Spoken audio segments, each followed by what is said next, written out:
तो टॉपिक रहेगा संगम युग और वंश। तो हमारी क्लास संगम युग और यानी कि संगम वंश के बारे में है और एनटीपीसी के लिए है। ठीक है, तो जब तक एनटीपीसी का पेपर नहीं आया तब तक हम पढ़ते रहेंगे। ठीक है, और अपनी प्रैक्टिस जारी रखेंगे। ओके, चलिए तो वेट ना करते हुए पहले क्वेश्चन पर चलते हैं।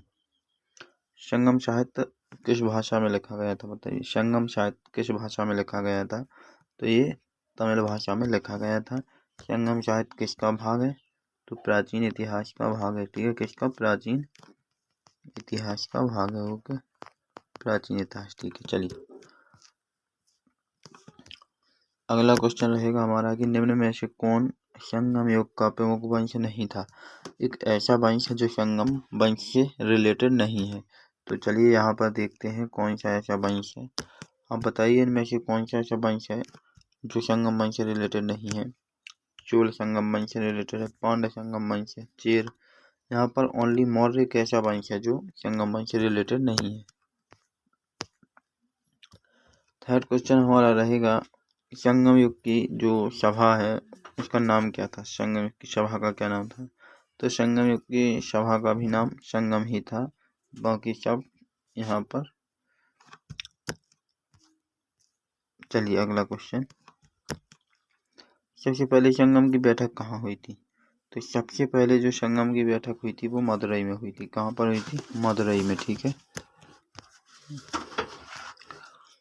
अगला क्वेश्चन हमारा रहेगा कि शिल्पाधिकारम यानी कि शिल्पाधिकारम किसने लिखा था? तो शिल्पाधिकारम किसने लिखा था ये आपको बताना है, फिर मैं बताऊंगा किसने लिखा था। इस शिल्पाधिकारम इलंगो अड़ियल लिखा था। ठीक है, किसने लिखा था? एंग्लो अड़ियल।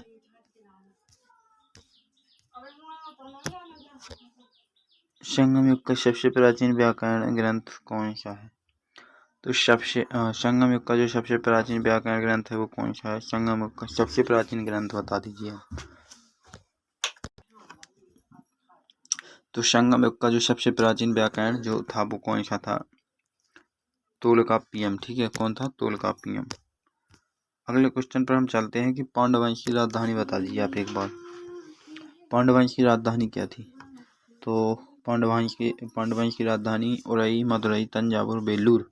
आपको बताना है इसमें से इनकी राजधानी आपको क्या लगती है? मदुरई। ओके, चेर वंश की राजधानी बता दीजिए। सारे प्राचीन इतिहास के ही टॉपिक हैं और चलिए बताइए चेर वंश की राजधानी बता दीजिए आप एक बार। चेर वंश की राजधानी, सारे की सारे टॉपिक संगम वंश के अंतर्गत आते हैं और चेर वंश की राजधानी आपको बतानी है बंजी। 2 अक्षर यहाँ पर ले लीजिए, 2 अक्षर यहाँ पर ले लीजिए। ओके,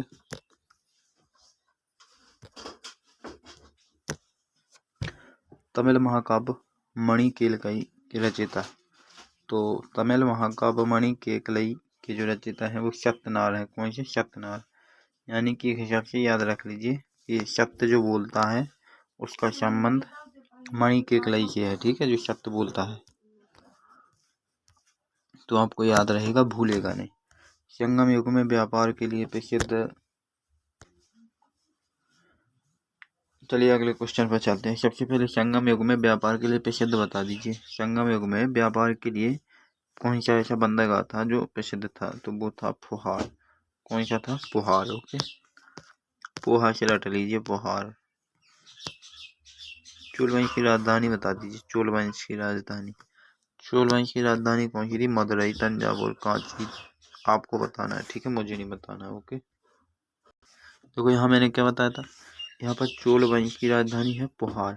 ठीक है, और यहाँ पर संगम युग में व्यापार के लिए भी क्या था? पुहार। ठीक है, याद रखना दोनों के लिए एक ही जगह आंसर। तो संगम काल के शासकों को क्या कहा जाता था? संगम काल के शासकों को कहा जाता था। अब यहाँ पर मुझे लगता है शायद मिस्टेक है, वो पूरा नाम नहीं छपा, तो इसको अभी छोड़ दीजिए। ठीक है, इसको मैं अभी रॉन्ग में डाल देता हूँ। फिर रॉन्ग, फिर देखेंगे इसको बाद में। संगम साहित्य का सामाजिक केंद्र बताइए आप। संगम साहित्य का जो सामाजिक केंद्र है वो क्या है? तो संगम साहित्य का जो सामाजिक केंद्र है आप बता दीजिए एक बार, क्या है? नासिक है, उज्जैन है, मदुरई है, क्या है? हमको तो मदुरई लगता है। ठीक है, क्या है? मदुरई। चलिए अगला क्वेश्चन। एथर ककाई संगम काल में क्या था बताइए। एथर ककाई संगम काल में क्या था? ये क्या माना जाता है एथर ककाई? देखो, एथर ककाई एक प्रकार का दान माना जाता है। ठीक है, क्या माना जाता है? दान।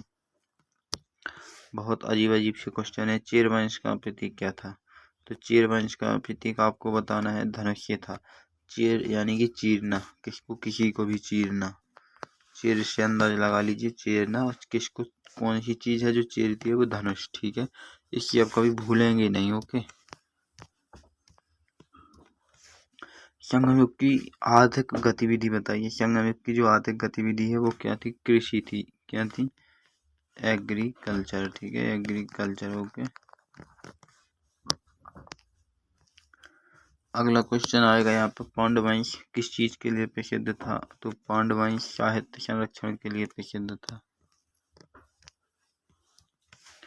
तमिल ग्रंथ तिरुकुरल के रचयिता बता दीजिए।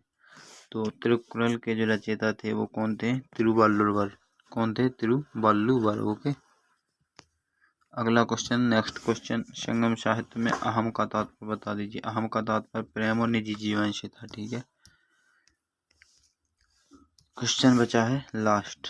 नेक्स्ट, संगम युग के दौरान मुद्रा का नाम क्या था? संगम के समय में मुद्रा से क्या कहा जाता था? तो मुद्रा से पनम कहा जाता था। क्या कहा जाता था? पनम। तो आज के इतने क्वेश्चन कंप्लीट हो गए हमारे 20 क्वेश्चन। ठीक है, अरे इसको नहीं बताना ये क्या है। तो ये देखो क्या है। ठीक है, ये आप लोगों के लिए गिफ्ट है। कैसी गिफ्ट है देख लीजिए एक बार, कैसी गिफ्ट है। जैसे आप अभी मुझसे हिस्ट्री पढ़ रहे हैं तो वो MCQ के माध्यम से। ठीक है, आपकी टॉपिक वाइज कंप्लीट नहीं हो पा रही है, ऐसा आपके मन में एक डाउट है। ओके, तो इस डाउट को पूरा करने के लिए मानवेंद्र क्लासेस जी एप्लीकेशन का लोगो है यहाँ पर। ठीक है, क्या है? लोगो है। ओके। और मानवेंद्र क्लासेस लाया है अभी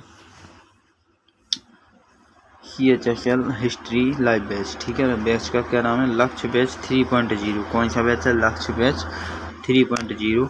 इसमें आपको क्या मिलने वाला है? देखो, इसकी खासियत क्या है कि इसमें Tier 1 और Tier 2 दोनों कंप्लीट किए जाएंगे। और इसका भी जो टाइम छोड़ दीजिए अभी। अच्छा, इसमें आपकी जो हिस्ट्री है, एंशियंट हिस्ट्री से लेकर मिडेवल मॉडर्न, सारी हिस्ट्रियाँ कंप्लीट की जाएंगी। इसका इनिशियली प्राइस मैं बता दूँ तो कितना है? एक मिनट। इसका इनिशियली प्राइस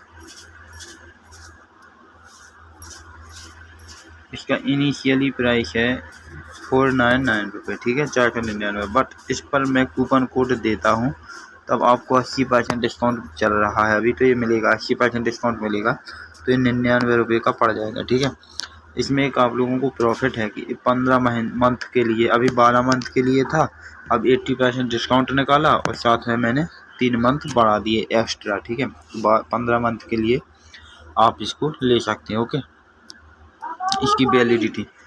साथ ही साथ इसमें मैं आपको बता दूं कि देखो, इसमें टेस्ट सीरीज फ्री मिलेगी और लाइव क्लासेस, रिकॉर्डिंग क्लासेस, साथ में PDF नोट्स भी मिलेंगे। तो ये सब चीज़ें आपको प्रोवाइड की जाएंगी। ठीक है, फ्री ऑफ कॉस्ट आपको टेस्ट सीरीज मिलेगी। 15 मंथ की वैलिडिटी है। इस नंबर पर आप कॉल कर सकते हैं यदि कोई भी रिगार्डिंग यदि आपको प्रॉब्लम है तो आप इस पर मुझसे व्हाट्सएप पर चैट कर सकते हैं। ओके, और अभी 31 मई इसका लास्ट ऑफर है। 31 मई। ठीक है, 31 मई इसका लास्ट ऑफर है। 31 मई के बाद चीज़ों के जो जो हमारा ऑफर है वो 20 या 30% पर पहुंच जाता है। ठीक है, फिर इतना 80% छूट नहीं चलती है। तो इससे जल्दी से ज्वाइन हो जाइए, क्योंकि 31 मई के बाद फिर ज्वाइन नहीं हो पाएंगे आप लोग। तो अपने ग्रुप में और अपने फैमिली मेम्बर और अपने दोस्तों के साथ, जो आपके साथ पढ़ने वाले विद्यार्थी भाई हैं, हर जगह शेयर कीजिए इसको। ठीक है, जो विद्यार्थी बैच नहीं परचेस कर पाते हैं ज़्यादा महंगे बैच, तो आप यहाँ से इजीली परचेस कर सकते हैं। इंडिया में सबसे लोएस्ट प्राइस पर मेरा बैच मिलेगा। ठीक है, तो आज के लिए बस इतना ही। और 1 मिनट और एक चीज़ नहीं बता पाया। देखो इसके लिए कूपन कोड क्या लगाना है जिससे आपको डिस्काउंट मिलेगा 80%। कूपन कोड लगाना है MC098, ठीक है, 8 बना है, ठीक है। इससे आपको 80% डिस्काउंट मिलेगा और मात्र 99 का बैच पड़ जाएगा। 499 से आप अंदाज़ा लगाइए कि 499 से ओनली मात्र 99 का बैच पड़ जाएगा। ये बताइए, 400 रुपये का आपको डिस्काउंट मिल रहा है अभी। तो अभी फ़ायदे में हो और फिर कभी आपको हिस्ट्री नहीं पढ़नी पड़ेगी, ये मेरी गारंटी है, ठीक है। हिस्ट्री में पढ़ाऊँगा, ओके। तो जल्दी से जल्दी इसको हर एक ग्रुप में शेयर कीजिए, जल्दी से जल्दी फटाफट। और चलिए तो फिर अब मिलते हैं, कल मिलेंगे अगली वीडियो में। और आज हम वीडियो को यहीं पर एंड करते हैं, ठीक है। तो जय हिंद दोस्तों, नमस्कार सभी को, बहुत बहुत धन्यवाद आपको, थैंक यू।